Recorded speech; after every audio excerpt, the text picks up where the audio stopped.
Lost their 5th game this season and their 11th straight since last year against the New York Giants.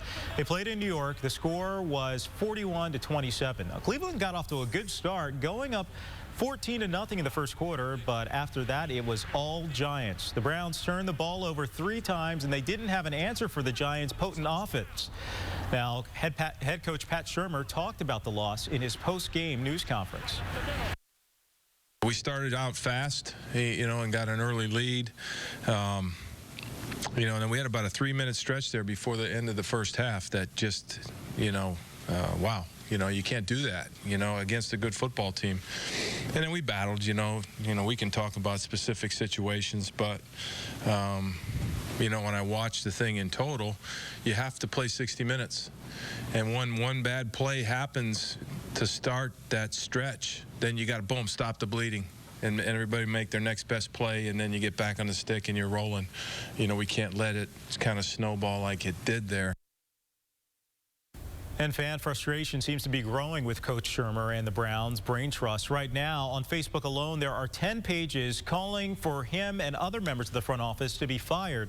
Now, the Browns will hold their weekly news conference later today. News Channel 5 will cover it. The Browns play the Bengals next Sunday at Brown Stadium, and game time is 1 o'clock in the afternoon.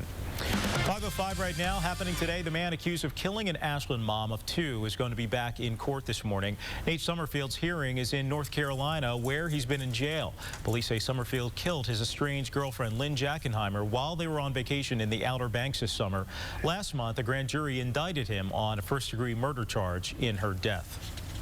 Well, today is Columbus Day. It's a federal holiday, so expect federal courts to be closed. Also closed today, banks and the Postal Service. But the good news is most stores offer up some big sales. Also, the annual parade begins at noon in Cleveland's Little Italy, starting at the corner of Cornell and Murray Roads. People can start lining up at 10:45, and we plan to live stream it on newsnet5.com. Well, this morning, more warnings for people who live in Lake County. Police are asking everybody to be on the lookout, even after more break-ins throughout the county. It's a story that News Channel 5 assignment editor Cedra Mayfield has been following overnight. So, Cedra, what's the latest? Well, Mike, it seems to be a growing trend. More and more break-ins continue to happen in Lake County. Several more just reported in Eastlake and Willoughby. Now, over the weekend, officers in both cities posted to the department's Facebook pages that despite warnings from police, the thieves aren't slowing down one bit. And Eastlake officers are seeing even more daytime break-ins, with many of the crooks entering homes through windows by removing air conditioning units. That's exactly what happened at Saturday in Willoughby when someone broke into a home on the 38,000 block of Adkins Road just off of Lost Nation. Now the temperatures are starting to cool down. Police are urging all residents to remove those window air conditioning units and lock all windows and doors both during the day and night. Mike? Great reminder, Cedra. Thank you. Time right now, 5:07. An Amber Alert issued. We are following a developing story in Colorado. What happened to a 10-year-old girl who disappeared? What was found, and what police are saying about her parents?